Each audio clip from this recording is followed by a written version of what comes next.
Why, howdy, hey, everybody. Welcome on out to another fantastic, exciting, wonderful, clickety-clack type-and-filled episode of Roundtable Live.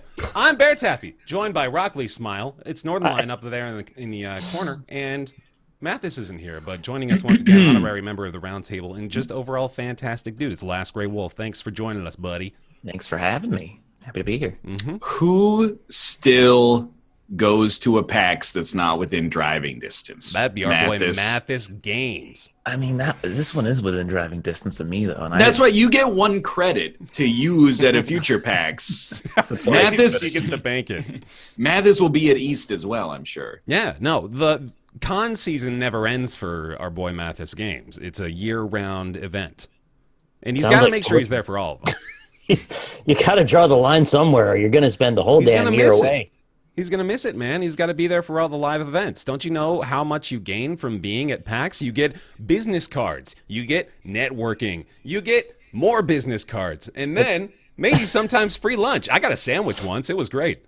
T-shirts from Doomed video games. Yeah, and then he's going to sell it all. He's going to get free computer parts on giveaway raffle tickets, and then he's going to win them and sell them, and that's the other, revenue stream, It's all about that swag, dude. I had my own little PAX at home because a game developer I had never spoken to in my entire life sent me a T-shirt for a game I'm unfamiliar with, and then a package of nootropic powder, which I believe is to enhance alertness and wakefulness. It's like G Fuel. Send me 60 servings of that's a lot. Of nootropic. How much is a single serving of nootropic powder? I don't know. It's like 15 IQ points. Like you get friggin' wicked smart. Nice. It's actually just Kool-Aid with like dehydrated Red Bull in it. I think if you drink it, you got to trade 25% of your attractiveness away, though. It sucks. I think that's how Goodwill Hunting got so smart. He got wicked smart off that. I already forgot the name That was of from it. eating apples, man. Did you pay any attention? True, he liked them apples. It's not a stimulant. It's a placebo. It doesn't even work. I'm 29 years old. I love. Because it's. Why do you say how old you are? He's getting older, man. Because this is important. Because I'm too old to be drinking a nootropic stack. He's getting older. I'm too old to be drinking gamer supplements. You're the youngest you're ever going to be for the rest of your life, right? Absolutely true. I'm just saying, if you're 16, you can drink stimulants for video gamers. Okay.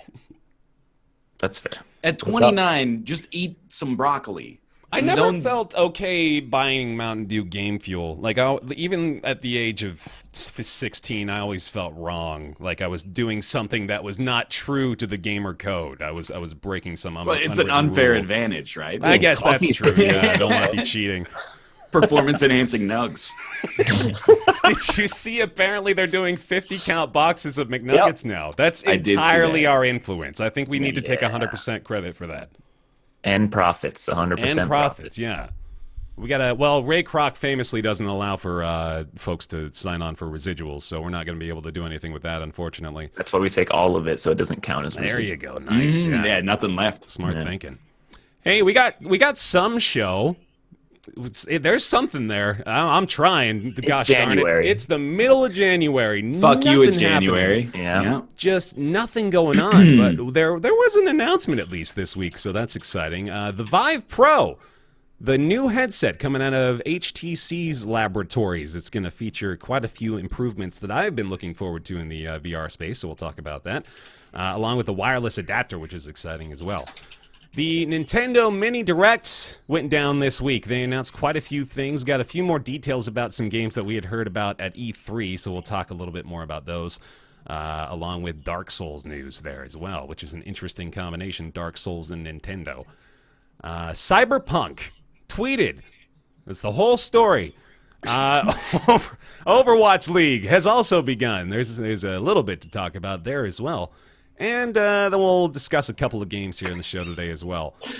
Bear, you chastised me for having mentioned like release dates before, and then you just decided it was appropriate to bring up that someone tweeted. Yes. Yo, but Cyberpunk is the newest game from the prodigal sons of good.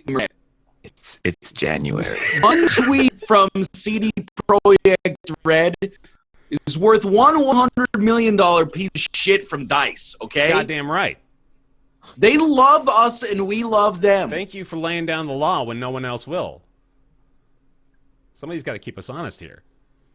Then we're going to talk about Judgment Apocalypse Survival Simulation. That's a game that Nick played. I want to hear about that.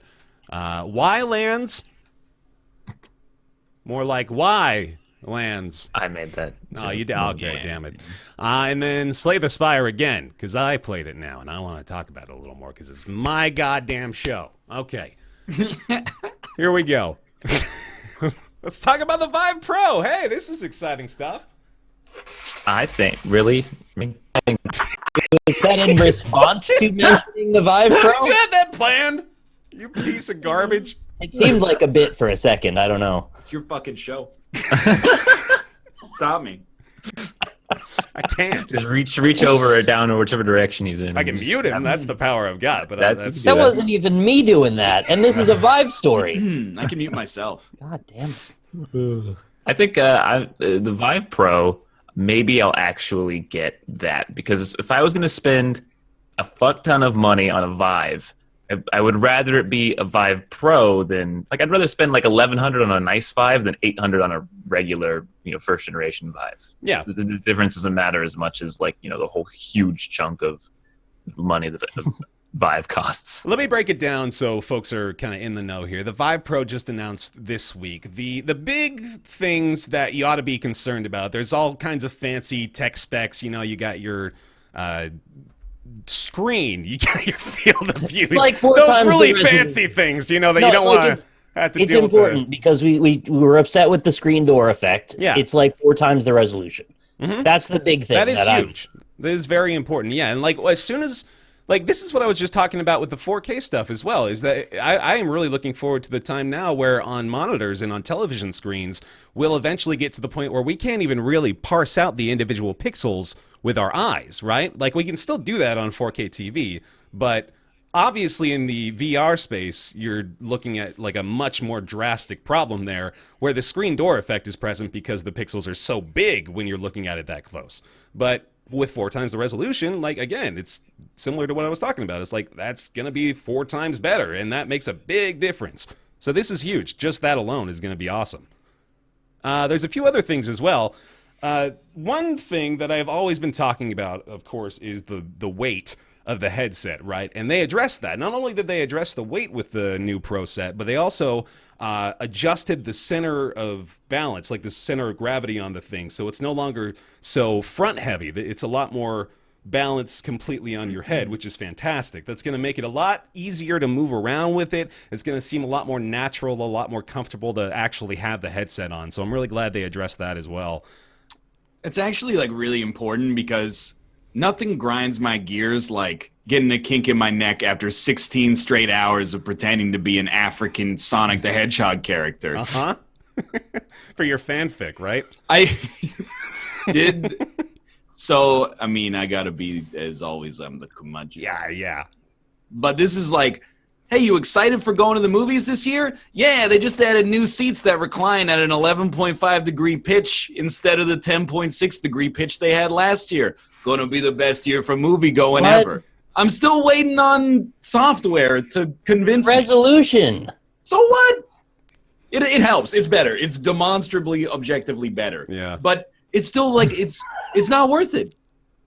I think The hardware might, in terms of its components, be worth the price, but what it enables you to do is not worth the price. There's like a level of cynicism, though, where I don't even know if we can have a conversation. If you're not even interested at all, like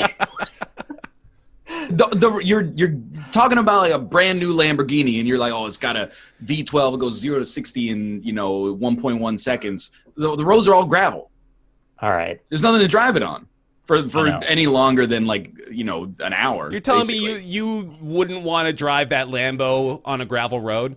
I mean, if somebody else bought the Lambo, I would love to drive it on a gravel road for an hour. That's the situation a few of us are in. It's a bit of a cycle, though, right? The hardware needs to exist for the software to complement it. And if one is developing, the other develops is the hope anyway. I agree, maybe the software hasn't run up to meet what the hardware has been doing, but it doesn't mean the hardware should stop progressing.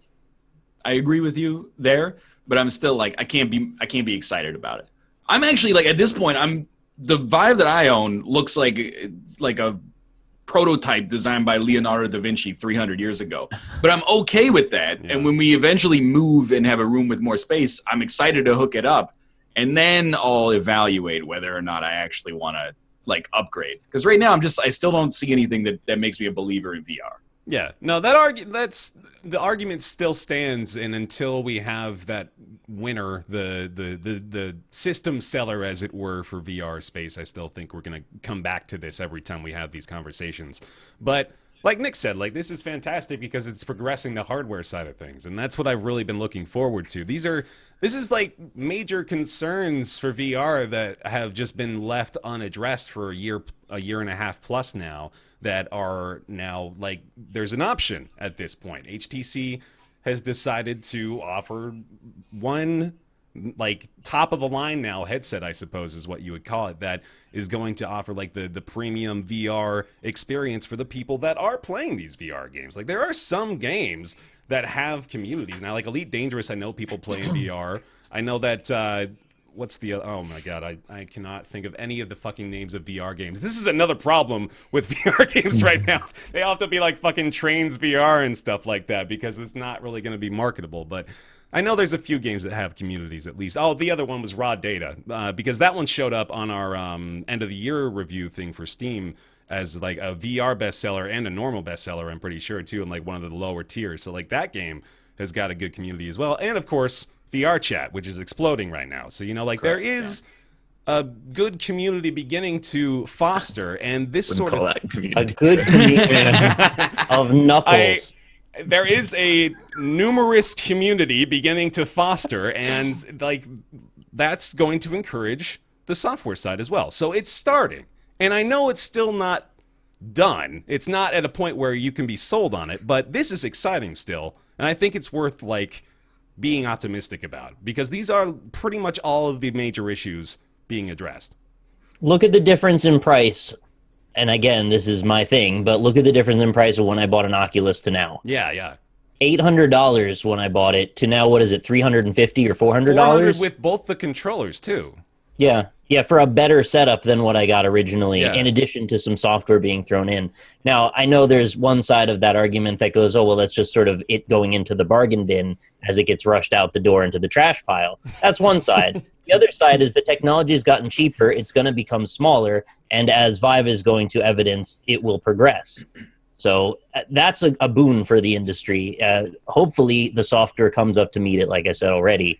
There's plenty of evidence to say that it hasn't done that yet, and I agree. But to be cynical and dismiss it all, I mean, I feel like we're still not quite there yet, not that it's going to die. Yeah.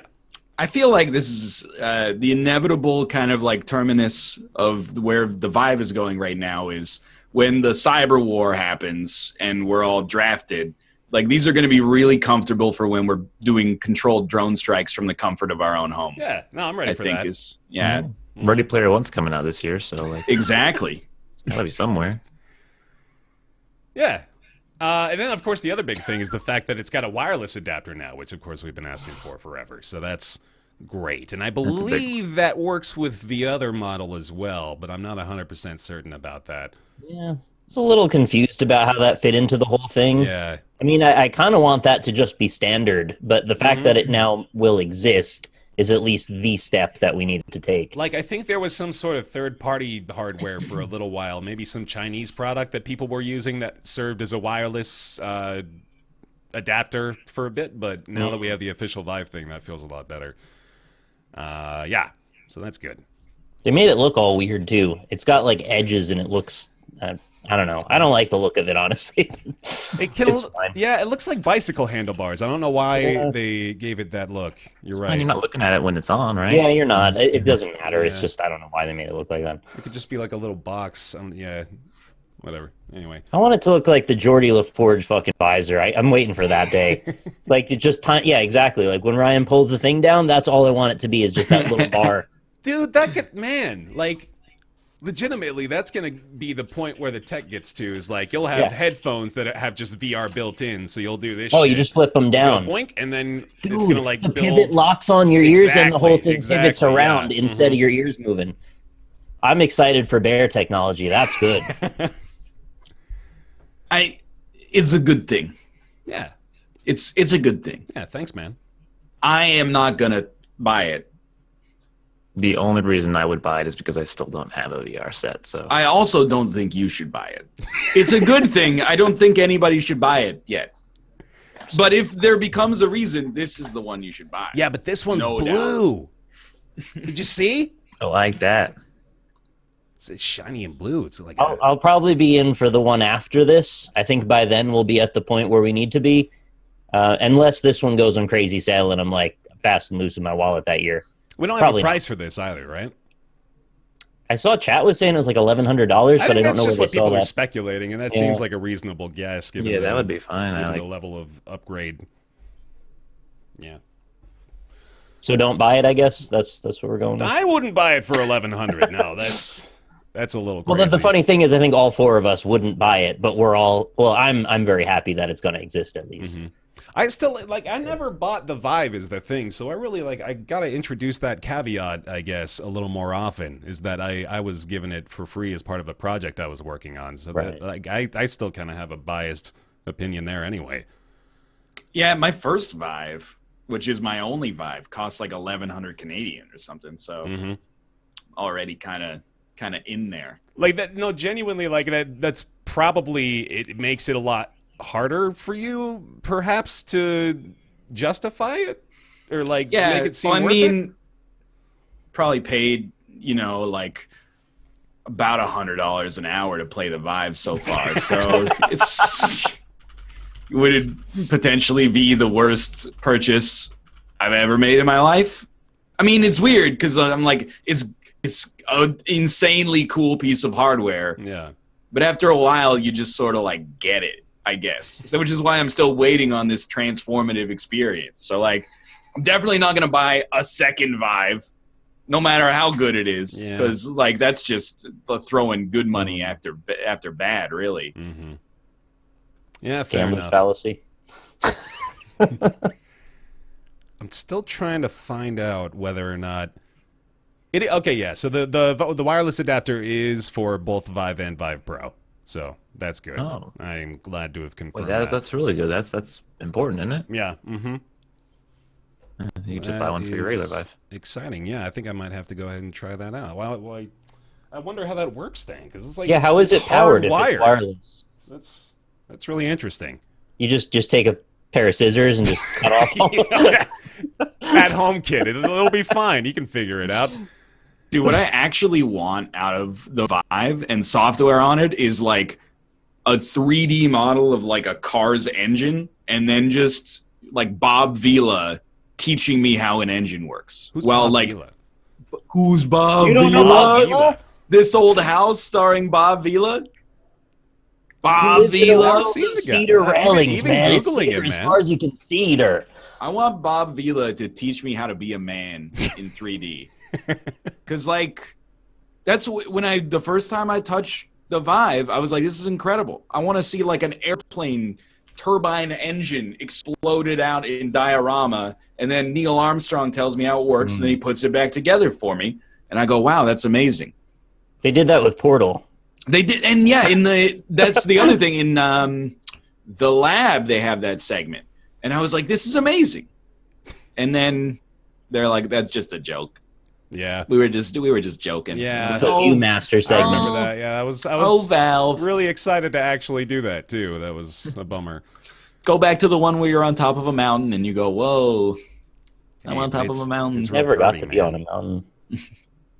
You never went on that one? There's a secret room in that game as well. Did you get into that? Well, I think I might be able to use the software now, but initially I couldn't make that stuff work with my hardware mm-hmm. because I still don't own a Vive is the thing. Right, yeah, you gotta get that Vive, man. Yeah.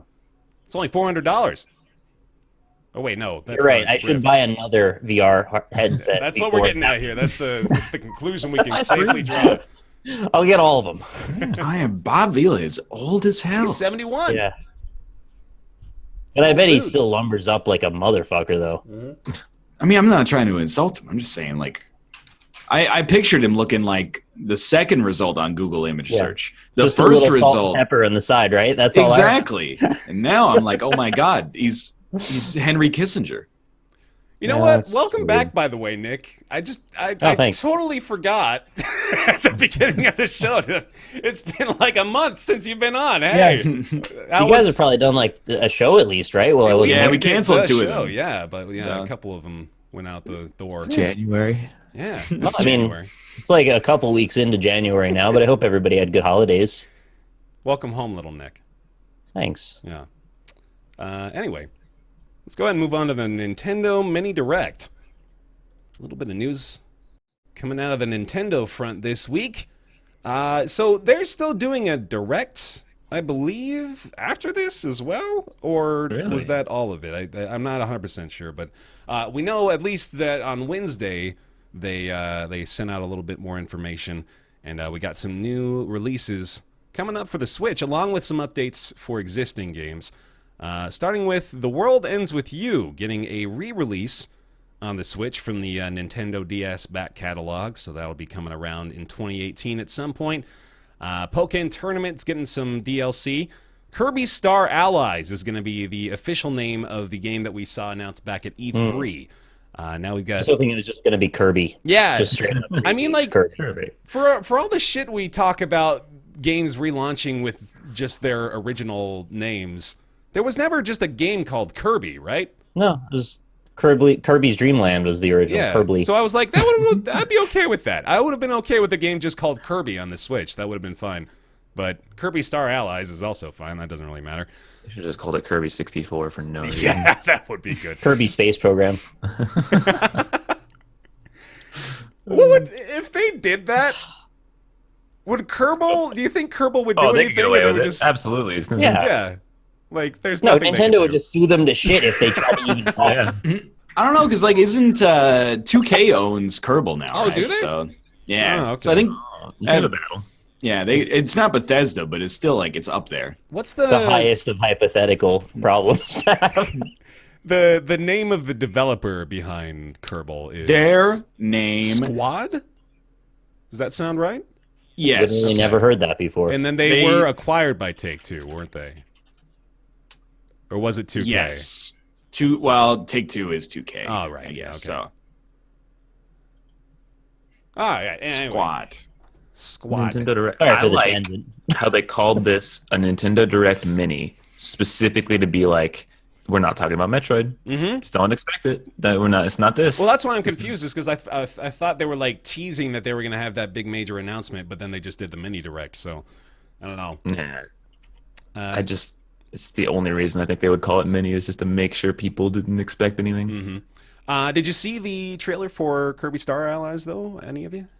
It was at E3, right? It was. I saw the E3 footage. I believe this is a new one that they just showed at the direct. Yes. No, then I didn't see that. There you Looked go. cool. The original stuff I saw. Yeah. I'm not a big I- Kirby fan. Probably won't play it, is my guess. Okay. Yeah. That's coming around March 16th, so it's actually a lot sooner than we were expecting, I'm sure. That'll be just a What was it couple called? months. Kirby here. what? Star Allies. Star Allies, yeah. There's a demo out, I suppose, for the Dragon Quest Builders game, so there you go if you're interested in that. That's a good game, and it would fit really well on Switch, actually. So I'm kind of happy about that. Mm-hmm. Hyrule Warriors Ultimate Edition coming around spring 2018. Mario Tennis Aces, spring 2018 as well. A new Mario I Tennis will game. play that. Mm-hmm. Mm-hmm. I'm Even definitely if gonna it play gets that. a 6 from every major outlet, I will play it. Guaranteed. Yeah. Mario sports games are just always Make fun. more Mario sports games. Make Mario Party, but actually like it's Mario Party. Mario Yeah. Remake Mario Party 2 with like triple the games and online play. And you got it. That's, you know, I mean, it's not like they need the help right now, Yeah, but no, like they're doing okay. that one's on the house. No. New Mario Tennis game is coming from developer Camelot, which is apparently Yes. the team behind Golden Sun, which is cool. They also, I mean, they made Mario Tennis on the N64, all the Mario Golfs, and et cetera, et cetera. I love Mario Golf. That was my jam. I'm pretty sure that what they do is they make like 8 Mario sports games, and then they come out with like a new Golden Sun once a millennia. Just to break like up the cycle a little bit. It's yeah. like every Nintendo contract they get, they sequester like 10% of the money, and then eventually they're like, we can do something that we like. And then they, not to suggest their heart's not in it, but like we can do something original now, and then we'll go back and we'll make, you know, Mario Soccer. I Or mean, something. shit, dude. There's worse deals to get into when you're breaking up your Golden Sun development cycles with Mario Tennis games. That seems like it's a Yeah. pretty sweet deal. I have a what if to interject, and that's what if Mario Tennis, they decide to do the Nintendo thing, which is to make you use the Joy-Con for motion controls. No. What if don't they say did it, that? Nick. I don't think they will because they didn't in Mario Kart. Okay. They won't make you, But but it'll they- be on by they'll default. give and you you'll have the to turn option, it I'm off. sure. Yeah. I mean, I honestly think it would be foolish of them to not use the Joy-Cons as easy two-player mode for people who want like Wii Sports Tennis remade. Yeah. Like I think that would be probably a slam dunk for them, but I'm sure Right. they're going to have controller support. I have no problem with them turning the Joy-Con sideways and using it like an NES controller. It's when they want you to do the mandatory waggle. Like, I just think that shit should be dead this generation, not any of it. But Mario Odyssey proved to me that they're okay with it for some reason. They're still trying to, like, I don't think they're giving up on it yet. Nintendo is still They kind of should. gung-ho about It should be dead to them. Like, I mean, the Switch inherently, the Joy-Cons are very motion control oriented. I think We need Kevin O'Leary to get him to take it behind the barn and shoot that shit up. Well, like I don't shoot it up, but Shoot it up their own asses, whatever they got to do. I think that I mean there's two different I guess audiences. There's like the core audience and then there's the more casual audience, and the waggle is awesome for the more casual audience who wants to be like, hey, I'm waving my arm, and when I do it, the dude wave hits my arm here. I'm waving, hey. I wave my arm waving enough it. every day. I don't need any more of that. Wow. Like you kind of hit that point. Like Wii Sports and the Wii came out when I was in my first year of college, so we had one in our dorm room. We probably played like 70 or 80 hours of every game in Wii Sports except for Wii Boxing, which is just garbage. And we played so much tennis, we just got to the point where eventually you can have infinite rallies, and you're like, all right, the technology works, but there's not enough like fine grain detail to really become super skillful at it, which is why I think they would accept controller support is probably the better option if you wanted to have like any kind of even feasible competitive scene. Yeah. I don't even mean esports. I just mean like playing it for more than just it works. Yeah. Another one. Ease, right? Ease 8, Ease. Lacrimosa of Dana. Lacrimosa of Dana. Mm-hmm. That's a game. Stop it. Get some help.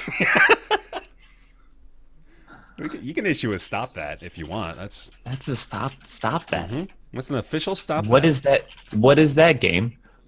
Tell me. What is that? Because the Like- name doesn't. It's an RPG. Oh, okay. Yeah. Well, who's when? I'm sure why? there's like a reason culturally why all of these Japanese games end up with these names, but like, what does Lacrimosa map Yeah, to? what does that even mean? Lacrimosa sounds like something I get from Starbucks. Like, what is that? It does sound milky now that you mention it. It's the Lacrimosa. lactose. Like, Dana's probably a character in the game, and that's fine. But I don't know what a Lacrimosa, Oh. like, what part of speech even is that? Y'all ready to get educated? Let's go. Lacrimosa is Latin for weeping. Dana's crying? Someone call Dana. Dana's Fuck crying. off, actually. Oh, It's my real God. sad, man. I hate this. so Lacrimosa. much. Okay, so they're taking Requiem. the post-hardcore approach of swapping out words with other words to make it sound deeper than it is. I So remember imagine- doing that shit when I was younger, man. Pull out the thesaurus, try to make posts on the forums, make him think this 13-year-old's a genius. I mean, let's be honest. Say the title translated wouldn't sound very good, right? Ease. Dan is sad. Dana's crying. I want to play that. He's 8, sad Dana.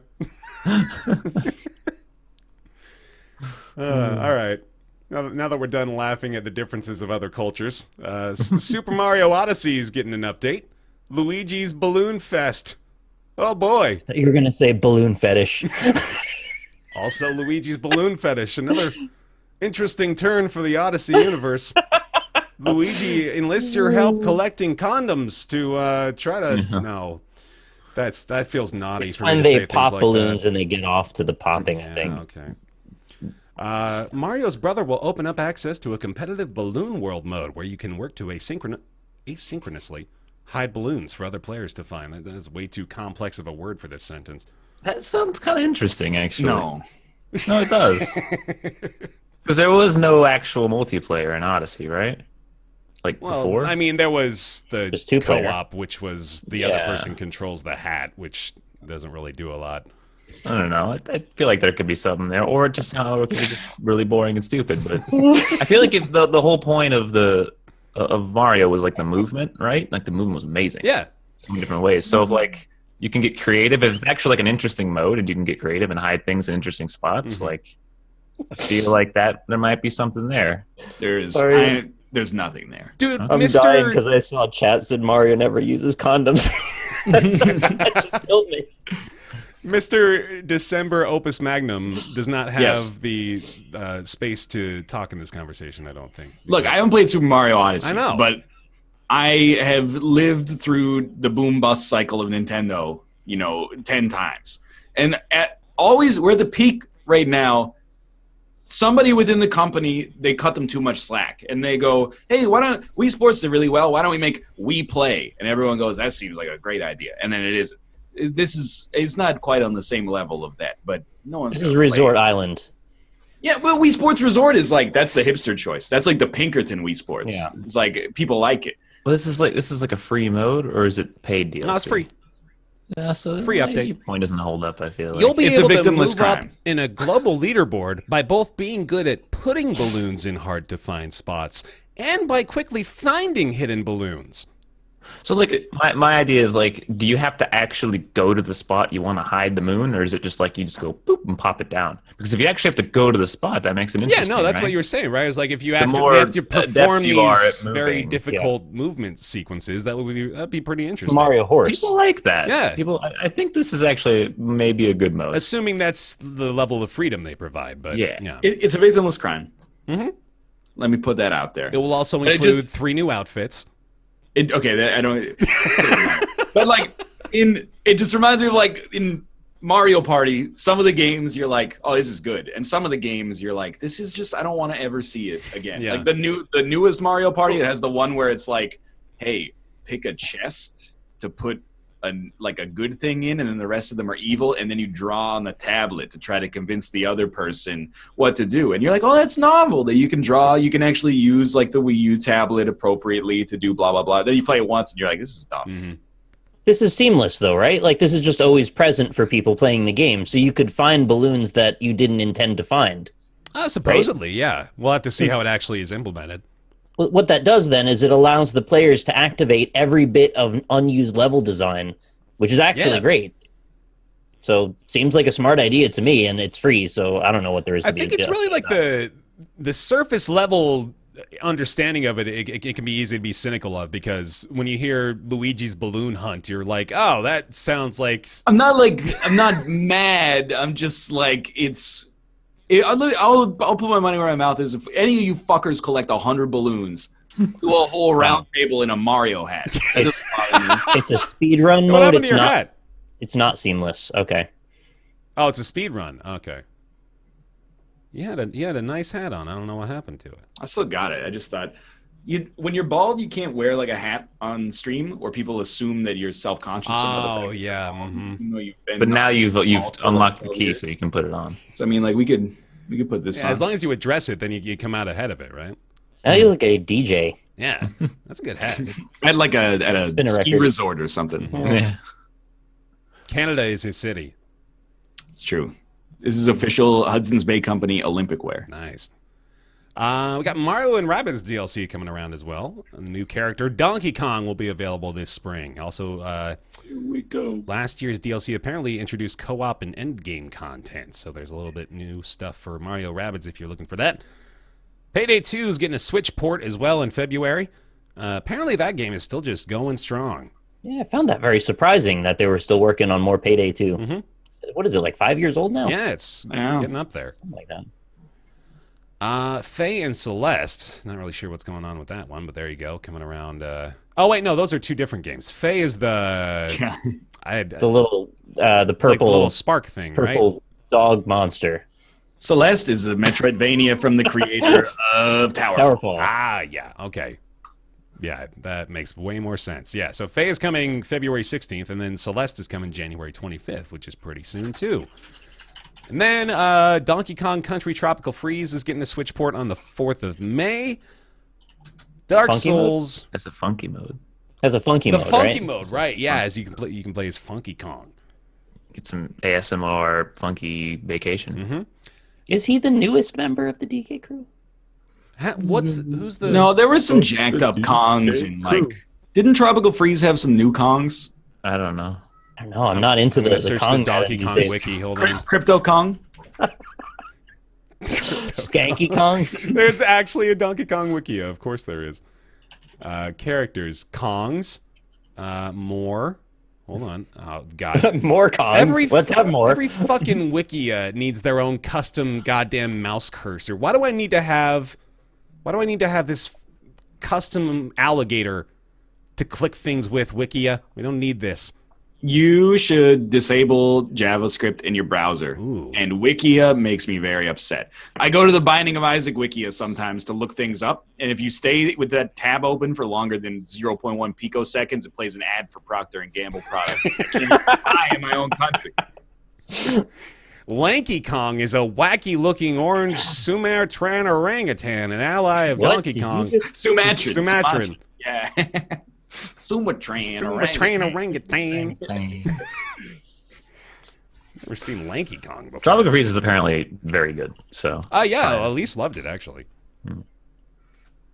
It's good stuff. Good stuff. So there you go. That's coming around to the Switch as well. And then the big one, Dark Souls. Dark Souls Remastered.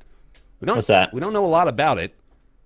Who does, really? I've never heard of it. Dark Souls. That sounds stupid. But Switch port coming around May 25th. Very interesting stuff. Not just a... well, hold on. Okay, so they're not just porting it. They are remastering the game for the Switch, right? That's how I understand this? So the thing that I know to be true is that they're working on the multiplayer, for one, in that they're making it be sort of like Dark Souls 3, where there's passwords and you can directly connect, which is huge for Dark Souls 1 because it was a pain in the ass to play together in that. Right. And usually you couldn't, like most of the time. They're also making it be 60 FPS on PS4 and PC, obviously, and I guess it's coming out for Xbox One as well. I don't think Switch is going to be 60, though. I think it's going to be 30. Yeah, that makes sense. And then the thing that I said yesterday when I tweeted, I guess was kind of not 100% on stable ground when I said it, so it's been redacted, that it will be redone in the Dark Souls 3 engine. I thought that was confirmed. It isn't confirmed, but it might just be on some. It could only be on, like, the major consoles, and maybe Switch isn't, but I don't know. Huh.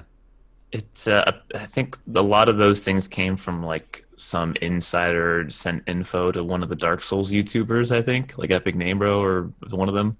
And, Oh, man. and then he was like, yeah, someone told me that this, and this is happening. Our cycle of information is... Yeah. It's real confusing. I just wanted to say that it was kind of a thing to be optimistic about. It's probably going to be true, but I don't know. Yeah. Hi, Kitty. I hope, and I know that I'm going to probably be disappointed, but I'm hoping that it isn't just, hey, it's Dark Souls, but it looks nicer. Yeah. I was really hoping that they would be like, hey, this is our chance to like make a 9.9 out of 10 game a 10 out of 10 game and fix the fucking bed of chaos. But that's probably That not going to doesn't happen. seem like a thing you should expect to happen. I wouldn't. I yeah. don't expect it, but I want it, and I'm angry that they aren't taking this chance. Don't you to be think the like, purists will be upset if that ends up being no, the case? no one is a bed of chaos purist. Just like fix that. Yeah. If you want to go further, fix the whole area. But even just fix that. Nobody likes that boss. Just take it Nobody. out. Everyone who talks about Dark Souls is like, oh my god, this is my favorite game. Like, I love this game. There's this boss though that like, look, it's later in the game. It's just you just kind of deal with it. Don't worry about it though. Everybody, no one is like, oh yeah, Bed of Chaos. I like that. Nobody. Yeah. I just didn't care very much. It wasn't that big a deal to me. I was done with it in like 15 minutes. It ruined my whole month, but you know, I got past it at some point. It is bad.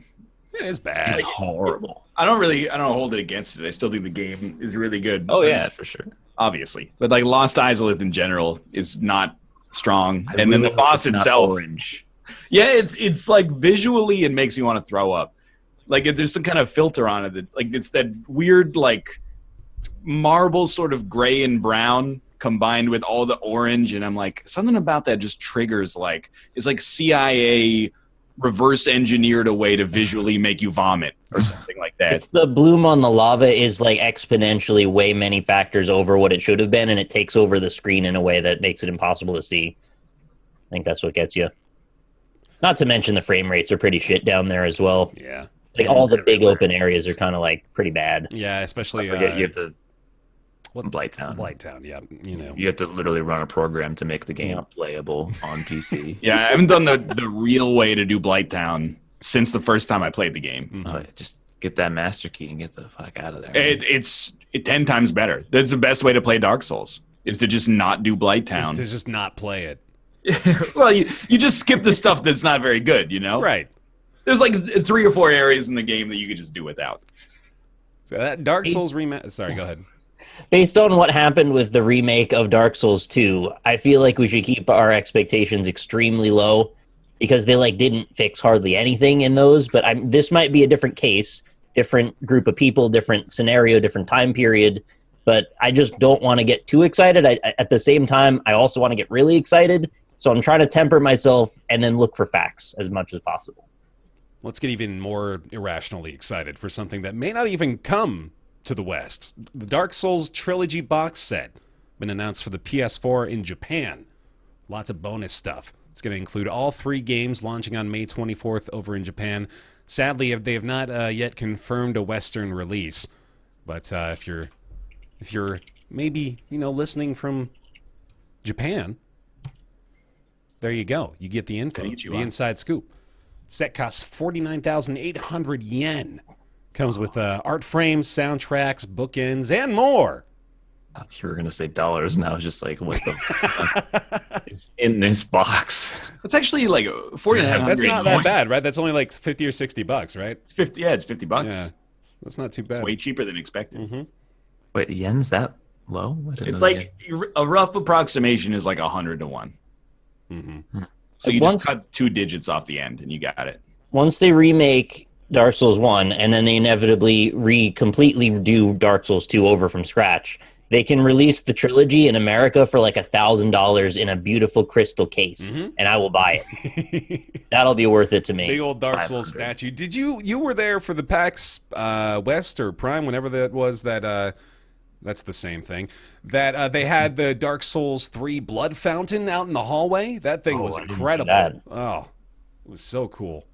Did people jump in it No, and get excited for the blood? Yeah. Hold up. Is it $500? You said 50,000, 49,000, so it would be. Oh, yeah. I thought it was I thought you said 4,900. No, yeah, I did the math wrong. Yep, no, that's way more expensive. Yeah, that's 500, right? Yeah. Whoops. Well, if it's 4,900, it's $50. If you get it on sale for 90% off, there you go. Yeah, no, it's we were right. Just we're too soon. It's ahead of our time. Approximately 50,000 yen, aka $448. Yeah, no, that's just ridiculous at this point. Now that's extremely expensive. Yeah.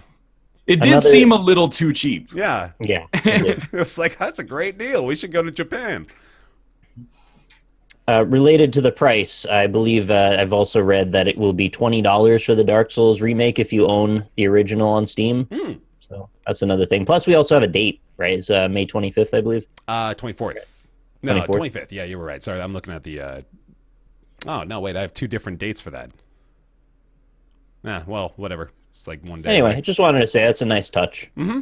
You didn't have to do that necessarily. I think most people would have bought it again anyway, but yeah, it's nice. I will play the remake. Absolutely. The caveat is that I probably won't play Dark Souls until the remake. They took that off the website, apparently. Okay, great. Gave him too much credit. Yeah. I'm going to play the remaster as well. I think I got to... Did you play Dark Souls? I did, yeah. I played it all the way through. Mm-hmm. I had my my Bedouin guides, Full Grown Gaming and Crazy Mike, that were helping me along the way. There was I thought I might have even been there, but there was a great period of time, like in 2014 or so, where we were all guiding each other through Dark Souls on Twitch. Yeah. It was amazing. I remember that. Like Josh, Red Panda Gamer, Green 9090, like everybody was doing it, and we were all just on each other's streams doing it. It was so much fun. You and Green were with me while I was playing it for the first time. Yeah, because you refused to play it at first. Oh, yeah. I said I never wanted to play Said it. it was awful, and you're like, why not just play Zelda again? Like, because it's better. It doesn't sound like Austin. No. I was stupid with the game. I was like, I don't want to play it. It looks dumb. And then I played it, and I was like, man, I'm dumb. It's a great game. It's literally never happened to me. There you go. Dark Souls Remastered. As recently as 3 weeks ago. May 24th or 25th, whoever is right. I don't know, but one day away. There you go. Cyberpunk 2077. This is not even really a story, but, you know, it's cool to know that this is definitely happening now. If you aren't aware, Cyberpunk 2077 is the name of the upcoming title of CD Projekt Red, studio behind The Witcher 3 and The Witcher 3 Wild Hunt. I named them both because they both won Game of the Year. They're that good. So this is pretty exciting. This is going to happen. Everyone wasn't sure whether or not Cyberpunk 2077 would be a real thing, but, you know, like verified Twitter account making an announcement / update of this sort. Cool. Good to know. Looking forward to it, I imagine. I mean, I feel like this is... They're one of the maybe 4 or 5 studios that have that gotta play it sort of merit to them. Have you played Gwent? I have, a little bit. All right. I was about to call you a hypocrite as a bit. See, they gave me 50 barrels, dude. I had to play. Oh, yeah. What do you think? This is like it's maybe like it's one of the experiences you must go through as a gamer, right? Even though we kind of degraded that viewpoint a little bit a couple shows ago. This is based on Witcher 3, though, like only. Pretty much.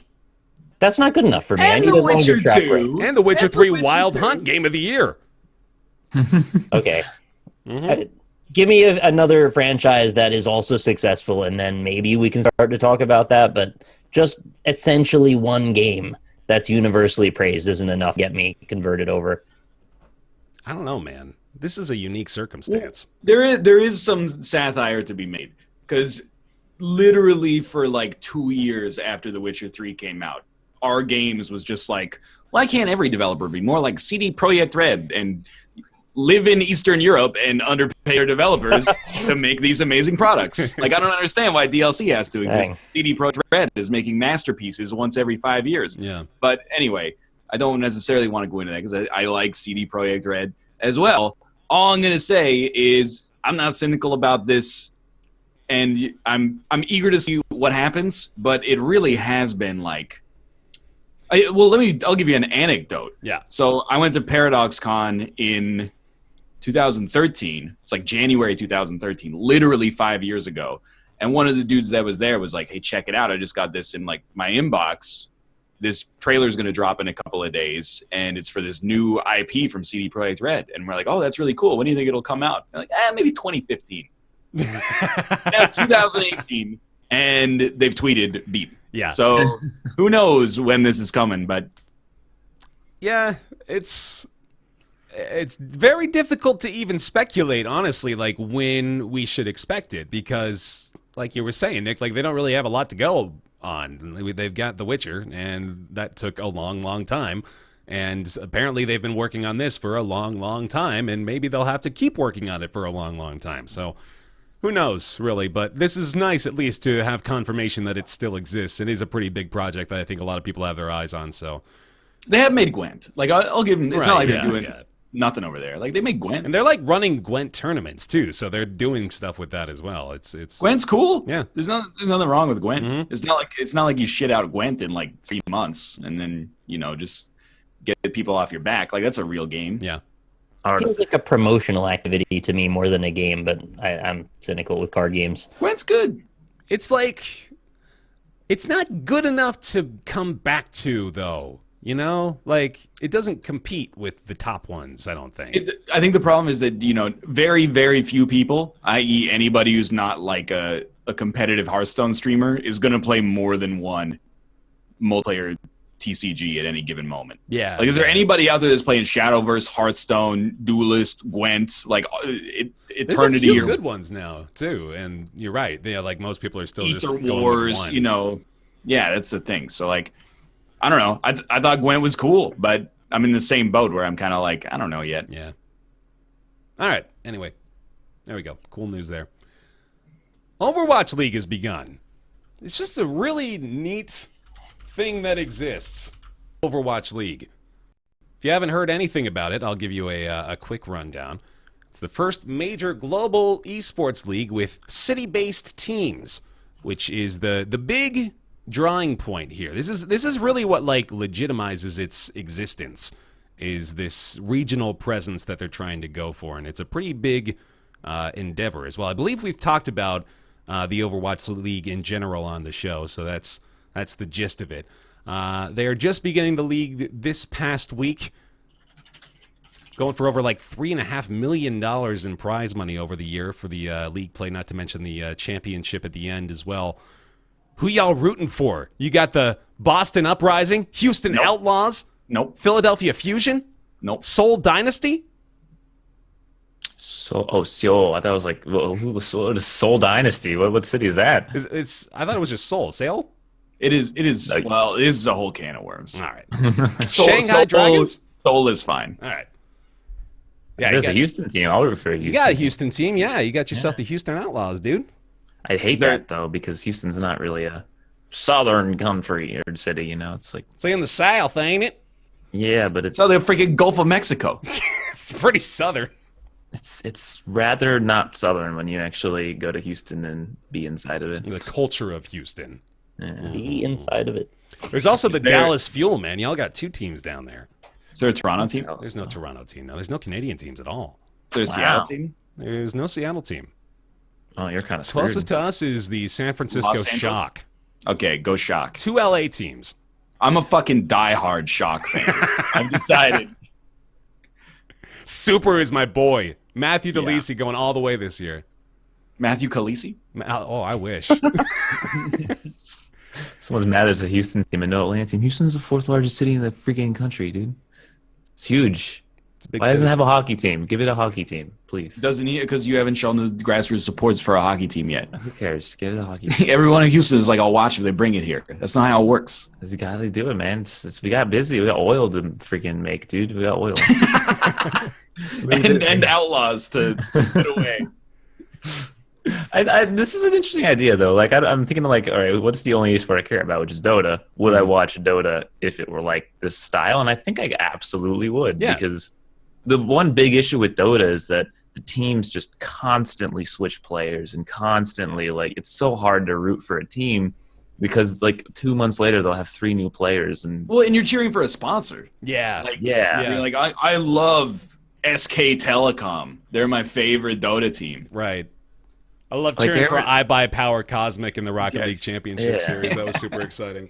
I would be way more excited to just root for like a Houston Dota team or even just a Texan Dota team. Like, they might suck. They'll probably suck, but that would be more fun than just like, oh, here we go, Team Liquid, the EG again. Like, it's just I can't get into it, man. I agree. Yeah, it's an issue that I think they're aware of in the esports domain, that it's not only is it not really all that exciting for fans, but I think it's also very difficult for new people to be interested in esports in general when you're looking at things like that, because the terminology and esports are inherently like difficult to get into, right? Because it's a niche product. But when you add on the idea of Team Liquid versus Team Envy or Team SK Telecom versus Team Samsung Galaxy, like those sorts of things start to really deter new people from getting interested in it. But if you show them, here's Overwatch League with the Los Angeles Valiant versus the Dallas Fuel happening now, they're like, whoa, that sounds I hate Dallas. Yeah, exactly. Like, fuck Dallas. They suck. Like, my first thought whenever I hear Dallas is fuck Dallas. Yeah, so. No, exactly though. Like, that's legitimately that's what they're feeding off of. Is there is a regional bias that inherently will just make people interested, even if they don't know what the fuck it is. Like, they're just going to be like, oh, I'm from Boston. This is my team, and that's what they're doing. And like, that hasn't existed in the esports space really to this degree until now, and it's really exciting. So my perspective on this is that I mean, first off, I'm pretty ignorant of the Overwatch competitive scene to begin with. But I think that this is going to probably lose like a lot of money for almost everybody involved except for the players. But I think it's a super bold and brave step to try to flip the script and have it be like, you know what, we're going to build teams that are they get support from a region instead of, like you said, like in esports you kind of follow players. I have to argue with Chad only because I think that they're coming from like a different perspective. They're like, well, the regions don't mean anything. Well, it's the same in every major sport, at least in America. Like when you watch the New York Yankees, it's not like people from Brooklyn are the only people that are on the Yankees. It's people from like, you know, Cuba and the Dominican Republic and other parts of America. You know, it's the same with hockey. Like the Canucks are like 1/3 Swedish, and they're not like, well, you can't play for us, we're in a different country. You know, it's just the way it works is that the people, you know, they get drafted, which hasn't happened in the Overwatch League, I guess, but they get pulled to different parts of the world and they build fan bases in that part of the world, which I think is something that in order to hit some kind of like critical mass to make casual fans start to be interested, you have to have something like that. So the same as like the MLS, like very few people relatively compared to like basketball, baseball, and football cared about soccer in the US until they had the World Cup and people were like, oh, soccer's pretty fun when America's okay. And then all of a sudden you get a team in New York, you get a team in New England, you get a team in Seattle, and now it's like it's rising at least. So to wrap it up before I talk for like forever, I think it's probably going to be like a loss leader. And if it takes off, the people who disproportionately invested at the start are probably going to reap huge rewards at the end. Look at right now, owners right now. Exactly. Like people. Think of the people who bought like an NHL team in 1920 when like no one cared about hockey. They're like, why would you pay like the equivalent of $100 million for this team? And now you're like, oh, now you're like a literal billionaire. But it's the that part of it where you're talking about like following the players around too. Like that happens in sports as well a little bit.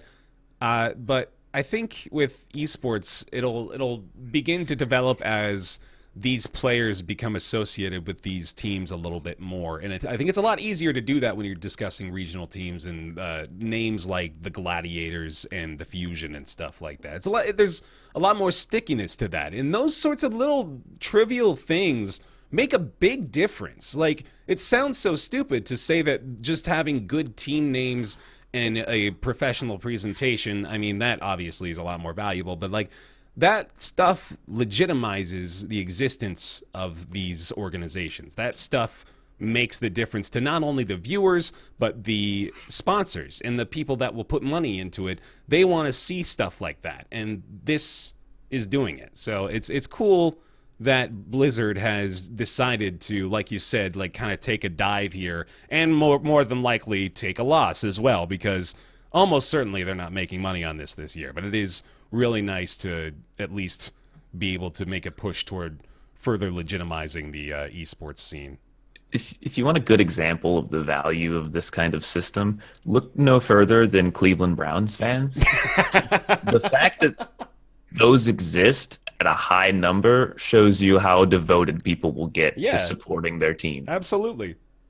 Like, it's you funny, guys know but they it's have true. like 100 new team skins that are $5 each, right? Like, aren't they going to make thousands and thousands of dollars off of that? Well, in Overwatch, yeah. They'll, We're talking they'll about make thousands, I'm sure, but like Twitch paid $90 million for the broadcasting rights for 2 years. Like, that's I mean, we know the numbers, at least in the advertising side of this business. So you just look at that and it boggles your mind, because you're like, there's no way that there's no way Twitch is going to reap $90 million within 2 years. It's got to be the kind of thing where it's like, you know, we want to be in on the ground floor. We're going to build a relationship with Blizzard, and maybe by having this infrastructure, we're going to be able to get more benefits later. But like this is not, I think, going to be a money-making endeavor. I think for them right now. I think most of the people, at least the important players in this, understand that too. I'm pretty sure Blizzard knows that, obviously, and I think like all the teams that are investing this early on, the NFL teams, the owners, the big names from whatever sports are getting interested now and involved. They're the early adopters, and they're you know, taking a chance on it. So I think everyone's kind of on the same page there, and I look forward to where it goes, because it's really good. It's really good. I love the whole presentation of it, really. Like, it's very satisfying, like the website, the team names, the logos all look fantastic. Like it all just functions. This stuff is important because I see these sorts of things spur up, like Rocket League, for example. Obviously, I watched a little bit of the championship series of that, and they had like a non-functional website for the longest time, and everyone was like, hey, this is important. Like, we need to be able to see these things, the teams and the results and all this stuff. And well, I mean, that's the other thing is like you can. The way it's working now for every other esport is also fine. Like, that's like the Olympics or like the World Championships. And that's okay. You got countries competing against countries or sponsors competing against sponsors, whatever. Doesn't bother me. But to have just like, hey, this is our season, and it runs from here to here, and then there's playoffs, and then there's an off season, and there's like a loop that you get into where you can actually like follow the trajectory of a team is different. It becomes I don't have to go to reddit.com/rdota2 and be like, oh, it's the, Absolute Vodka $25,000 invitational, and like half of it's on LAN and it's casted by a guy who's just like in his room with the green screen. Like, the fact that there's like a different I'm just gonna say that it's like almost a more American style of doing this esport is something that definitely is more interesting to me. Although I don't care really to watch Overwatch. I think it's cool that they're at least taking a shot at it, and it's not my $90 million. So, well, I don't know. Maybe they took like a little bit of the chunk out of our contracts we signed on the dotted line that we didn't realize. Yeah, that's cool stuff. Overwatch League. All right, Nick, please tell me about Judgment Apocalypse Survival Simulation. Sure. So this is a game that I just checked out yesterday for about 3 hours, and it is one of those colony survival sim type games. Think of maybe a quick elevator should be something like RimWorld, but with demons. It's a bit simpler, though, and I think it was actually just what I needed, because I've tried a number of these types of games now. None of them have ever grabbed me. This one, however, actually did pretty well to grab me in a short amount of time. So the premise is you're a small group of people, get dropped in the forest, the world has ended, there are demons rampaging over the landscape, and it's your job to find some resources, optimize to the skills of the people you have with you, and build a small community that you'll eventually add to by rescuing more survivors, expanding through tech trees, and slowly building yourself up so you can combat the demons that are always getting stronger as you're trying to also get stronger yourself. The presentation style reminds me a little bit of something like The Walking Dead, like Telltale, but maybe a little bit less fancy looking. I should mention also it's in early access, and it's out on Steam now for $20, but I actually didn't notice any of the early access symptoms. Don't mean to put it in such a dire term, but it does feel like that's often the case. The game feels pretty much finished to me right now, and at least the 3 hours I played it, I never ran into any bugs, any problems, any lack of content. It just feels like a proper game. And I guess you could liken it to something like Factorio. Yeah, I was going to say it looks a lot like Factorio. Yeah. It's just kind of like they had their base idea for what the game needed to be. They get all the stuff in, and then they're just adding features on top of it, which is why it isn't out of early access yet. And it should be out very soon, actually. I think they were citing end of 2017, so it might be in the next month or two. Mm-hmm. So I played for about 3 hours. I got a group of, I think, up to 7 or 8 survivors in my community. I did play on the second to easiest mode, though, because I'm kind of dense with these games, so I didn't want to like totally hamstring myself and get frustrated. And I think I actually maybe should have just started on normal instead, because I didn't really run into too much difficult. Although by the end, I was running into new monsters that were actually pretty scary. And at that point, I felt like I was lagging a little behind in the tech trees and stuff, and I would have made a lot of decisions differently next time, which I probably will continue on and try some different stuff later in the future. But it grabbed me enough that I'm definitely going to go back and play it again. And that's after trying something like RimWorld. I'm like, I give this a couple hours. I'm like, no, I'm just frustrated now. This was just the right amount of micromanagement that didn't feel like you have to measure how often your survivors breathe and like make sure that they understand where their clothes get folded and put away. No, it's just basic stuff, like get your farming done, feed the animals, make sure the crops are okay, get water, make sure there's food, build a couple of buildings, and then just work on your tech tree stuff. So, like I said, it's like RimWorld Light. So if you're somebody that's been put off by that kind of stuff, and you don't mind the theme being demons instead of just like terrestrial survival, this is maybe a game you should check out. Definitely recommend it. I really enjoyed it. I'm trying to place this art style. It's this weird It's cardboard cutout pseudo thing. cell shaded kind of. Yeah. Mike Judge. Oh yeah, maybe actually. It's kind of got a little bit of like a. That's the King of the Hill guy, right? Yeah. Yeah. A little bit of that look. It's dreary. They definitely go for the Walking Dead kind of look where everything's kind of scuffed up and dirty. But, that fits thematically for what they're going for. It wasn't like 100% hit on the UI and everything, but it certainly could have been a lot worse. And I understood what I was doing in only about a half an hour. So I'd say for a pretty complicated game, they did a pretty decent job tutorializing. Yeah, I valued that a lot. That was going to be my next question, actually, then. Yeah, it was like, so you're turned off a lot by RimWorld and those other sorts of games, I imagine, because of the level of complexity, right? And this is addressed. And I don't fault him for it. It's just, it's not what I'm into. I needed something a little bit less deep, and this is that. Yeah. So okay, cool. Also, the acronym for it is Judgment Ass. I don't know if you were aware of that. So Yep. I didn't notice that, actually. Cool. Anything else about it? It's in early access still. You said probably coming out soon. $20 right now. Yeah. Do you know if it's going to go up out of early access? They said that they did want to give people priority who bought it early, but I don't know if it's already gone up, so I'm not sure. Okay. But I would recommend it in its current state. Like I said, I ran into no problems, no bugs. It just seems like it's pretty much finished now. And there's even a beta version of a newer branch that's out already that I wasn't playing that has a bunch of new features, so it might even be more finished than I'm giving it credit for now. Cool. All right.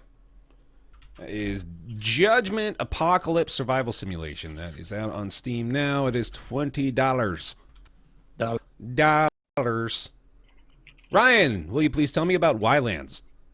Ylands is Astroneer plus, like, it's not in space. It's Astroneer Minecraft.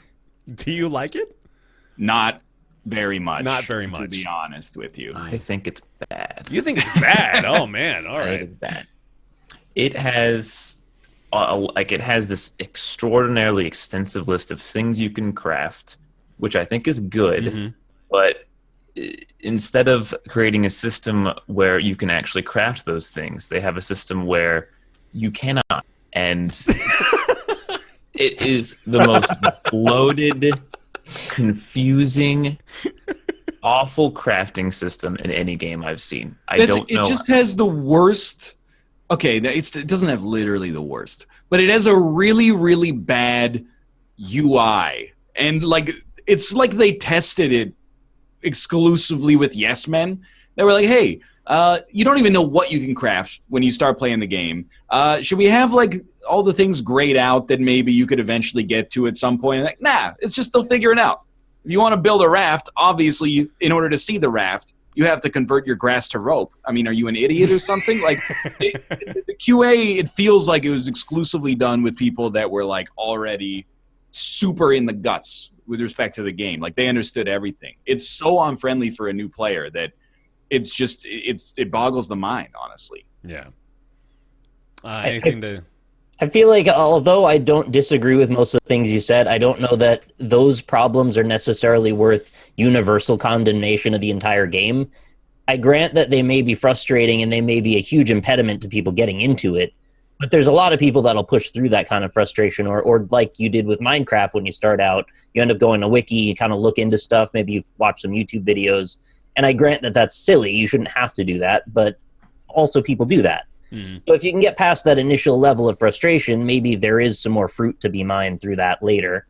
And I kind of got that impression that it seemed like this was more designed as sort of an engine for people to create other experiences, not to strictly necessarily base it on the survival element of what our experience was. So that's the caveat I'll add, is that like all of the Ylands marketing is like, check out these amazing stories that you can make in Ylands.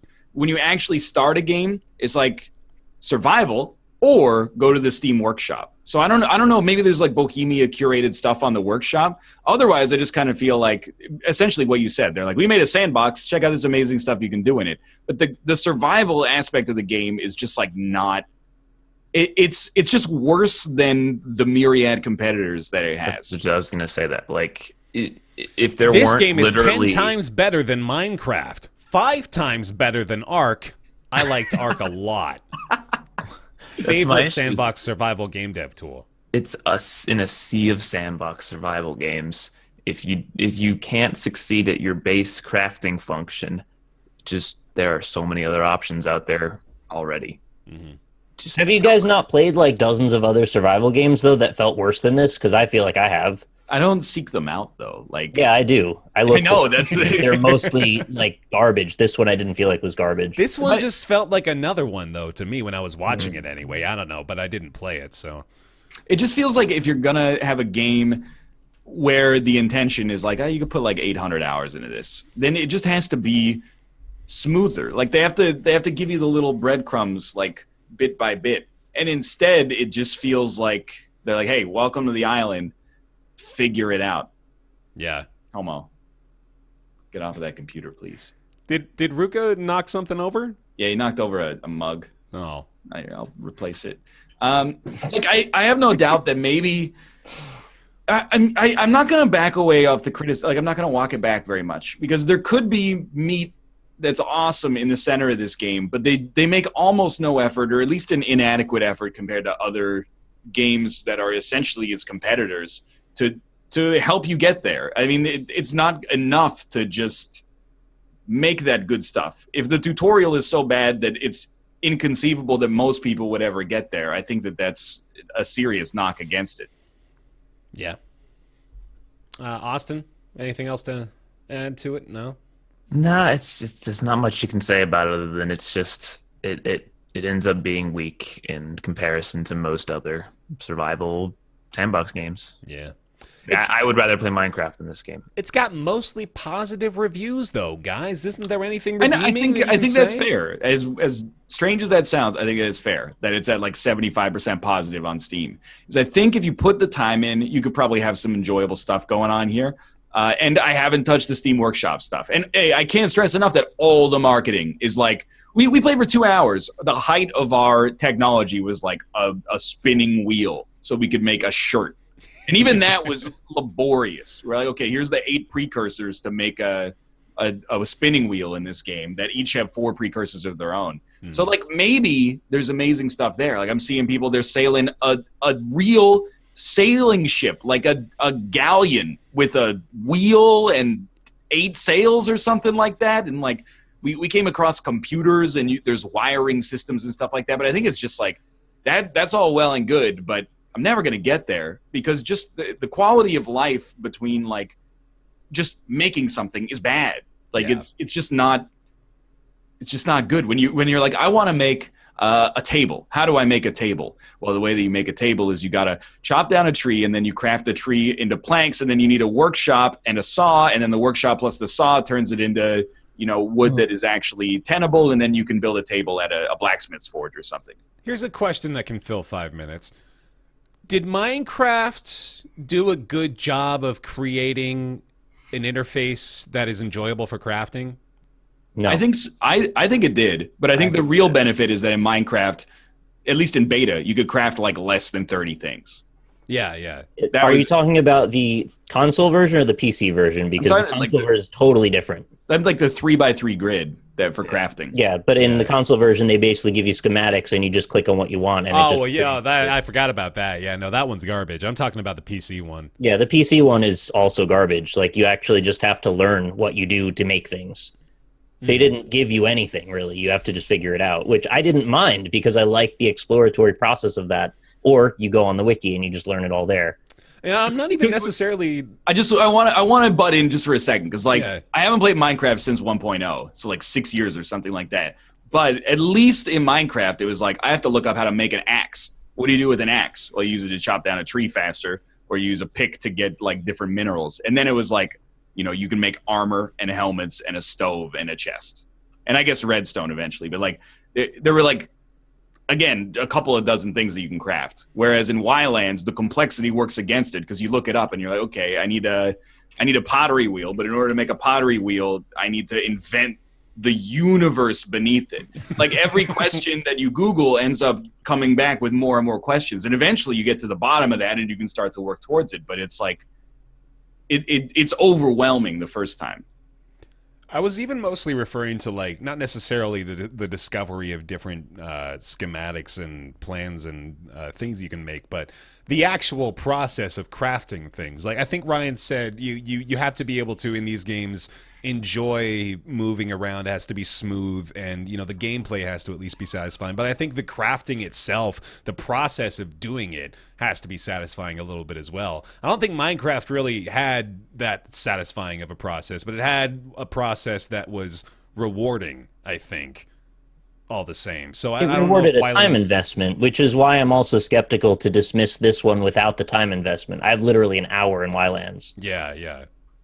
No, that's a fair point too, I think, is that, like, once maybe you become a little bit more invested within this game's universe, maybe it starts to become a little bit more logical when you look at these things. But that tends to happen a lot. There's usually a language that the development team have all kind of settled on, and once you pick up on it, stuff that seemed really annoying sometimes starts to make a little more sense. Now, I don't mean to give them too much credit, because it's very likely that's also not the case, but I have noticed that happening from time to time, and I guess you just have to want to push past that initial frustration if you feel there's enough potential afterward.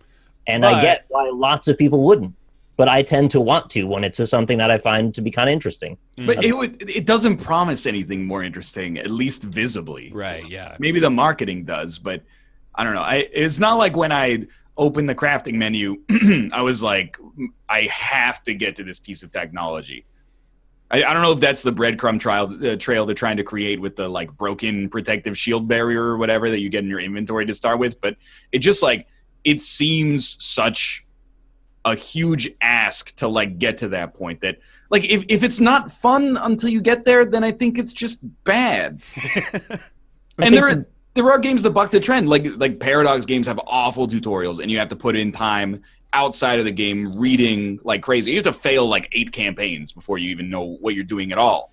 But, like, I don't think that this is part of the exceptions that buck the trend of the rule. I think that this is just, like, the game might be good, but it's so unpolished and, like, so full of friction that it works against the design of the game. I think if you had mentioned the friction that you were most upset with being the building, that's probably where I would have agreed with. I mean, the process of trying to set up a log cabin was actually kind of silly. We couldn't figure out how to put a door in it. We couldn't figure out how to put joints on the sides. We weren't really sure where or when you can build and where things go. I mean, it was very kind of nebulous. And the one thing Minecraft has that's in its favor in that case is a universal grid. Yeah. Never breaks the grid ever. Right. So you always know if there is a square of this size, you could put a block there. What block? That's up to you. But you figure it out through that. And in this case, we're working with something else. Not to mention the whole inventory was bad. Not just the crafting UI, but the holding things in your hand UI was like it was like Ubisoft. You had to go through 8 menus to get to put a thing in your hand, and then you unclick all of them, and then you click on the thing with the thing, and it's just like, why can't I just press a button to go to this and then use it? Why do I just have to go through so many steps to just equip? It's like every other game, and this is probably ignorant because I don't play a bunch of survival games, but there are examples of it where it's like, hey, I want to craft a water distiller. You click on the water distiller, and it's like, okay, this is green, you've got it. And even, like, what I'm trying to get at to make it as simplistic as possible is that you should be able, if you want to craft something big, you should be able to craft things that are made of smaller things without having to individually craft the smaller things into the bigger thing. Yeah. Like, if you have to make a table, and a table's consisting of 6 logs, and the logs are composed of, like, a tree trunk. This is just arbitrary. You shouldn't have to go in your inventory and be like, I am turning 6 logs into 6 planks, or I'm turning 6 tree trunks into 6 logs, and now I can turn 6 logs into a table. You shouldn't have to go step by step, yeah. You should just be able to be like, I've got the raw materials for a table, synthesize it all the way up. And this is, like, the thing that it doesn't do that makes me the most frustrated, is that you have to know what the interim materials are all the way up and put them together. And I think that's just like a nearly brain dead quality of life mistake. Is like, it's so important for it to work like that. Yeah. It sort of struck me as having that Fortnite issue too, where just you pop up the menus and you're just confronted with 150 different little icons that you don't understand right at the start, and you have to kind of parse through everything and figure out, okay, so this is that, and you gotta, this one built into that thing, and then you gotta go through this menu. And, like, that's also a common survival game trope. I remember What was the one that we were just playing on Squares, Nick, that was maybe Space Engineers or...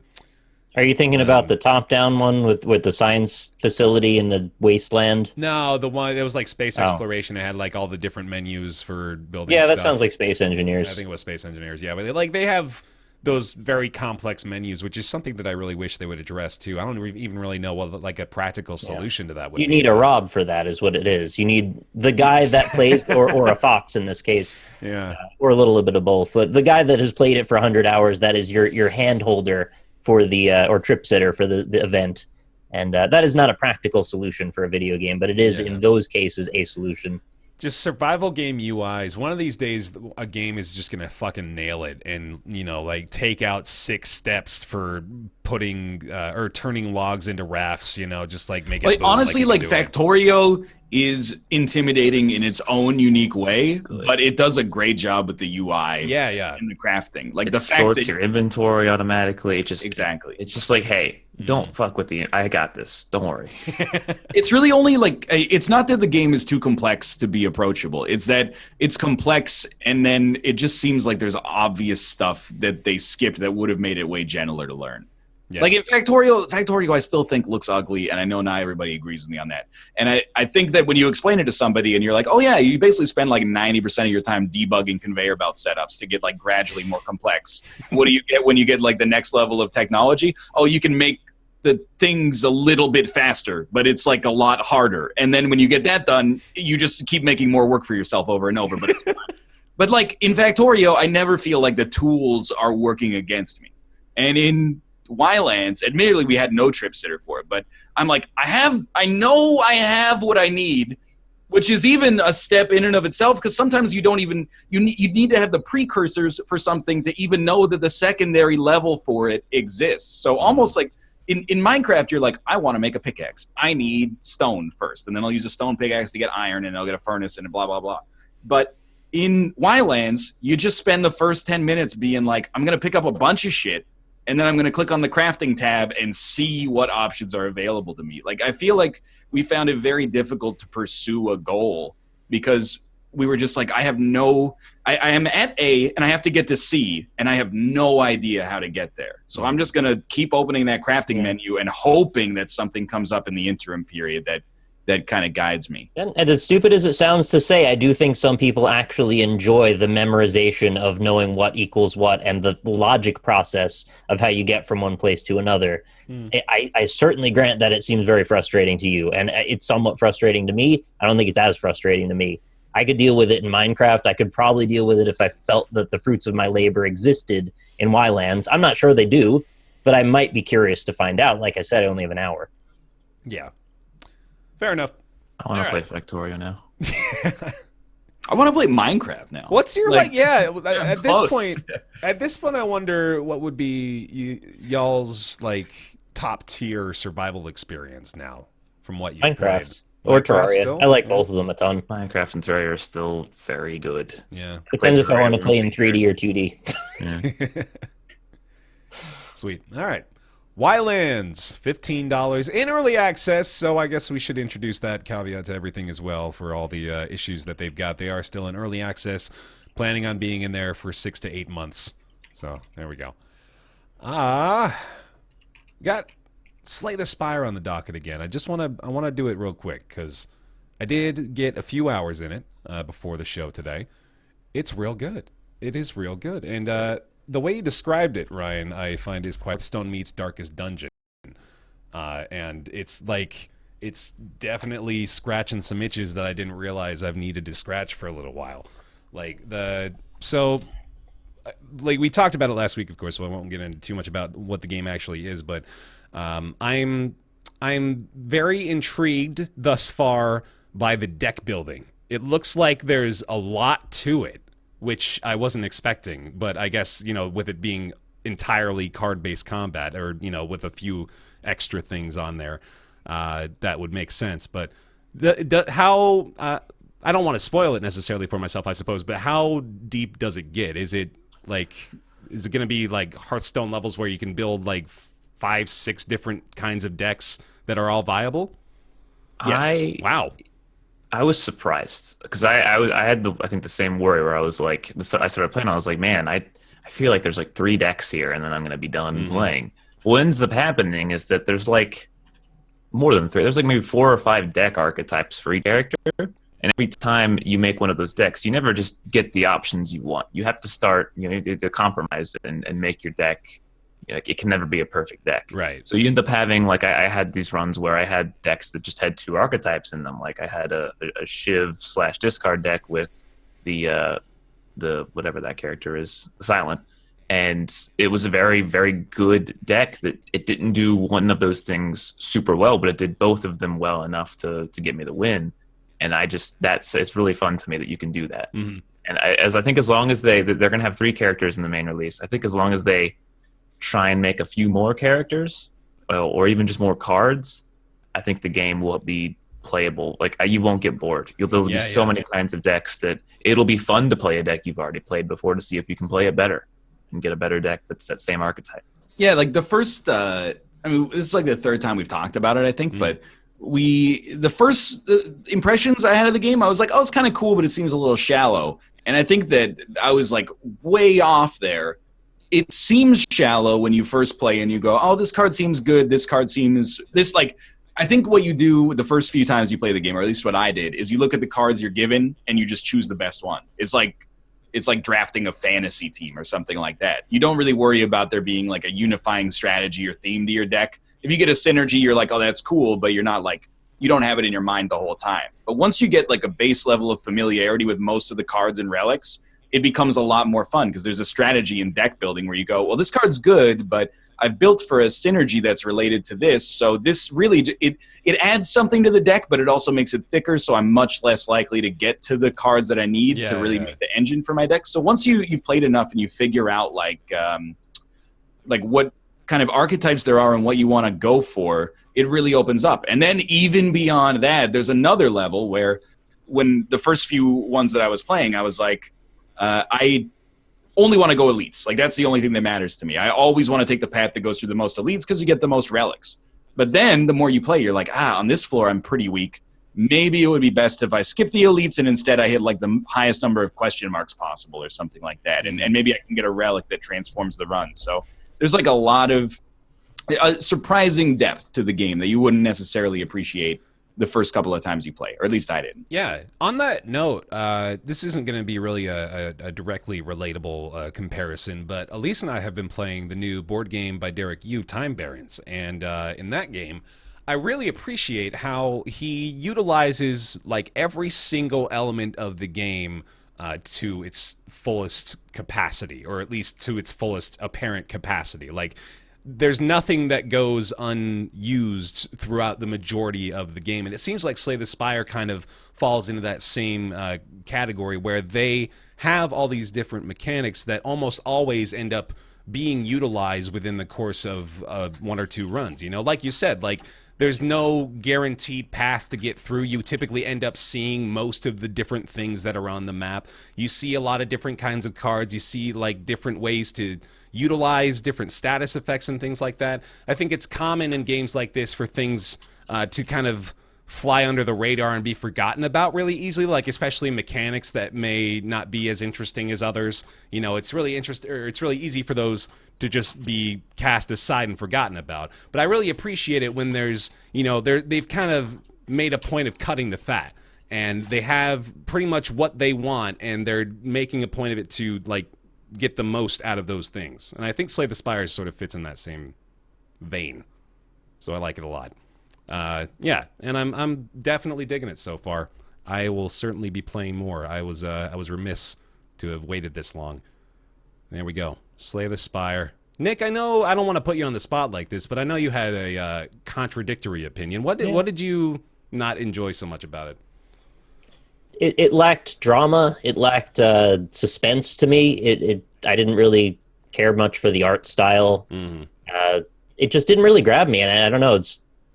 There's probably some depth to it, but I didn't really care enough to get invested to learn the depth. Mm-hmm. I was just kind of like, okay, there's enemies in front of me. Click the thing that makes them die. And I know that's really shallow, but I just wasn't really that interested in it. It's probably superficial reasons, honestly. I don't know if they're planning on adding any sort of like story to it. It doesn't seem like that's really a focus at the moment because it kind of just drops you in and gets you going right away. So I don't know if lore is really all that important to them. But, Yeah. Yeah. Anyway. Yeah, the story I don't think matters, to be honest. Yeah. What's kind of there's like a nugget of something going on, which is that like it tracks. I mean, it's like the mildest spoiler, but it tracks the data of your score.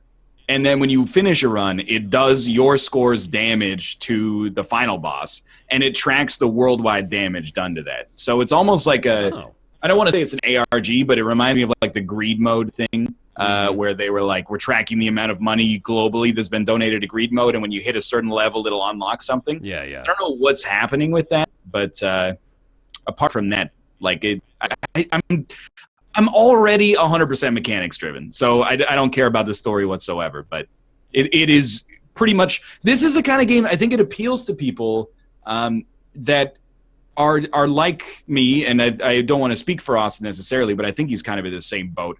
It's extremely pattern based. It's like you're executing like an algorithm over and over and over, and just trying to get better at it every single time. Mm-hmm. So it's like I think that's the way I see it. Is I'm like, okay, here's like the inefficiencies were like, hey, it turns out that it's not smart to click the end turn button when you still have energy left over. Who would have thought? That's stupid. So I'll play a little slower next time, and then that'll make it a little bit better for next time. So I for the kind of person who's like, it's like getting every hand is like its own puzzle, like in Magic, basically. You're like, okay, this is what I can do with this turn, and I'm going to, this is the 6th time I've done it, and each time I do it, I've become increasingly efficient. Right, yeah. Cool. And if that sounds boring as sin to you, then you should take my recommendation as a caution and ignore it. Yeah. All right. Well, hey, let's go ahead and open it up to chat for a little bit. Since we've been doing this a few times here in the new year. Well, I guess not in the new year, in the last few months, I suppose. Chatting with chat. Hey, y'all. How's it going here on twitch.tv/Roundtable Podcast? If you got some questions for us here for the last little bit of the show, feel free to use @Roundtable Podcast. I'll have these guys look through the chat and try to pick up a few good questions as well. If you got a question particularly for our boy Last Gray Wolf joining us today, I'm sure he'd be happy to answer that as well. But for now, I will... No questions. It's not like you can't reach him 24/7 on Twitch. I mean, this is a very exclusive interview opportunity. I don't know if people were aware of that. Nick, welcome back also. I mean, we got to say... Oh, thanks again. Do any of you still play Overwatch? That's a good question, because we were just talking about the Overwatch League, so I was going to mention that. I was trying to get a rally and just, I don't know, before I left for vacation, it seemed like a few people were into it again. Mm-hmm. I was playing with Sale and Rob when I could get him, and I think Fox was around once. I think you were around once, Bear. Yeah, yeah. So, yeah, I'm still interested in playing it more, which is funny because when it came out, I was not into it, but now I'm more into it, so. The last one left, though. Yeah, I'm just not feeling Overwatch anymore. I hit like a dead wall with just like loving it, and then one day it's like, I'm so bored. Cannot play this anymore. Doomfist is fun. I'll say that for sure. They've been adding new heroes pretty steadily, and they're mostly fun. It's fun to play. Reese quite a bit, actually. Mm-hmm. She's fun, too. Mm-hmm. I just can't fit like another semi-competitive game. I already you said that, and then you play Rainbow Six, so like, that's you just the don't one. want to play Overwatch is the thing, but that's okay. Yeah, I don't know. Overwatch is fine. I mean, I think it was like my game of the year in 2016, and I loved it when I was playing it. I'm just kind of like not interested now. Mm-hmm. I'm like, what do you mean? You can shoot someone in the head and they don't die? It's like, what do you mean? Are they some kind of using the wrong character then?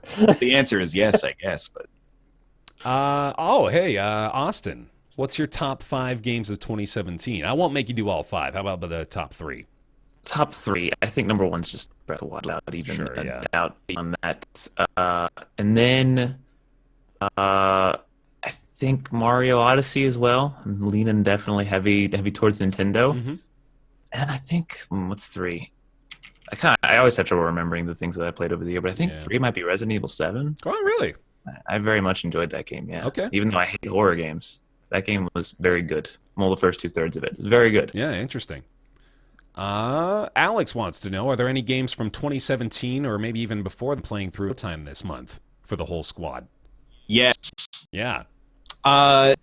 Oxygen Not Included is like almost completely ignored in Game of the Year stuff, probably because it came out earlier in the year. Yeah. It's a genre that's not necessarily huge, but it's kind of huge, the colony management stuff. Also still in early access, right? And still in early access. But that game, I played it in March, and it was cool, and I played it in December, and I'm still playing it, despite more slowly. And they made a lot of great improvements. It was already good, but it's gotten better, and I think that was one where I think I didn't even mention it on last week's show. I was like, that game didn't get enough credit in the end of the year stuff. Like, that game is good. Nick, you've been playing anything since you got back? Any older games you've been playing in the dead time of January here? I honestly haven't had much dead time. I played a little Isaac when I was away. Mm-hmm. That was the thing. I got it on Switch, and I was just seeing how that performs, and actually performs just fine. Yeah. I didn't realize they re-engineered how a lot of the unlock progression goes, so it was pretty boring having to, end your run at mom's foot a bunch of times. But, that's the way Isaac works, and it's still a fun game. Mm-hmm. Austin, what about you? Mainly Dota, but no one wants to hear about that. It's just, Dota. Yeah. I mentioned last week I've been playing a little bit more Final Fantasy 15, actually. I got back into that because I have the PS4 Pro with the 4K, and it looks a lot better, and it's been good, man. I like it. It's coming out on PC soon as well. Yeah. I think I said this last week as well, but the fact that they changed the car from the road-locked car to that monster truck that you can drive around everywhere and jump off of fucking bridges and stuff, it's so much more fun now. I can't believe they didn't do that at first. Lame. I agree. Yeah. Royal Flush wants to know, how do you eat your steaks? Good question. Nick? Medium rare. Knife and fork. I think he's asking how you get them cooked. Yeah, medium. Yeah. Probably medium rare, actually. I'm a medium rare guy, yeah. I think most people are. Medium for You gotta hamburgers. have that red. A little bit red. You got a little red in there? I refuse to answer the question. That's rude. I will explain why. Okay. Oh, fuck. In a series of a couple dozen bullet points. You should not care about our food eating preferences because it leads the notion that we're celebrities and this is some kind of celebrities. Celebrity culture. Yay! I have no patience for who cares. Who cares? Oh, I eat it raw. I eat it blue. I eat it well done. It doesn't.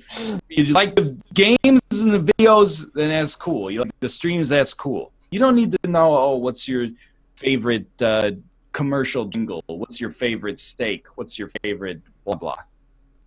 I took it like people just wanted to find points to argue about than that it's culture. Because really, does anybody give a shit how we eat our steak? Hey, Sergeant Buzzkill, do you have any preferences on things? I do have preferences. Just this is like you have go to the grocery store and then it's People Magazine. What's Clay Aiken's favorite brand of condom? You're like, it doesn't matter. He's not a latex engineer. I don't care what his favorite brand. I don't care what feels good on his dick. I don't know. I mostly base my condom purchases on. You know what? Fuck it. It doesn't. You said the word. You can't. Yeah. Who cares? De facto, I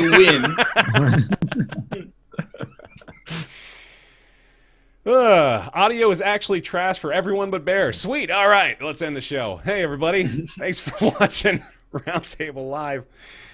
Woo! It was fun. It's middle of January. More stuff will happen as the year progresses, but for now, we do what we can, and we thank you for joining us in this time of great drought and despair. It was a lot of fun, and we thank Austin for joining us as well. Last Grey Wolf, where can they find you and watch your stuff?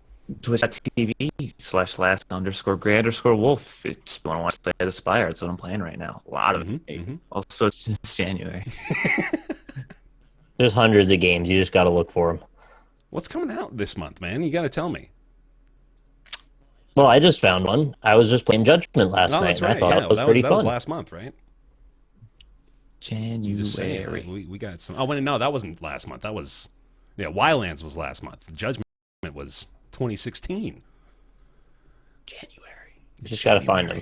Anyway. The games that came out on Steam before are still there. You just got to go look. Mm-hmm. Thank you very much for watching, everybody. We appreciate it. Thank you for supporting here on Twitch. I want to thank those of you that have made an effort to subscribe to the channel. That includes Gay Dizzle, Hydra FX, Neku Soul, Seth P, Valhalla Warrior, Berglon, 81, Meow Zedong, Jordan Pass, Brody Mans, Champagne Poppy, Melon Pond, Shieldwall Games, Dead a Lost, Victof, and Abood Forever. There you are. Welcome back, and thank you very much, guys, for subscribing here on twitch.tv/Roundtable Podcast, where you can view the show every Friday at 3 p.m. Pacific. You can also support the show over on patreon.com/roundtable. And we want to thank those of you who are supporting us at that $20 tier and above, including Julian Avelsgard, Scotty119, Ricky Griss, Smurfette, Cowboy Chemist, Eric Schooley, Stephen Aoki, James P., Peter Sinnison, Ellis Spice, John Kalchik, O. Thomas Games BR, Jakar Sampson with a dance number, Kulnar Sahoa, Penn Gillette, Talks to Wall, Chaos, Be Happy Little Neck Theorist, Colby Klein, Greenlight, and Oren Saltzman. Thank you all so very, very much for keeping the support alive over there on patreon.com/roundtable. Hold on. I missed a few here. Brizzlebrit, Positron, Myth Scarab, Mediocrities, Justin, Logan Ray. I was wondering where they ended up. And Jonathan Graham. There you are. Okay. The whole list was confusing. Thank you very much, y'all, for keeping the support alive. Moonlust, thanks for subbing just now. And thank you for watching this episode of Roundtable Live or listening over on iTunes or SoundCloud. You can catch the VOD on youtube.com/BaerTaffy. We've got a Twitter account that's at RoundtablePC. You can go to google.com and search for Last Gray Wolf and find him. And that's a cat. And I think we're done. Yep. I think the show's done. Done with the show? We're done with the show? All right, we're done with the show. We're done with the show, Ruka? We're done with the show. Goodbye. Bye, Ruka. Bye, chat. Thanks for watching. We'll see you next time. Goodbye. Goodbye.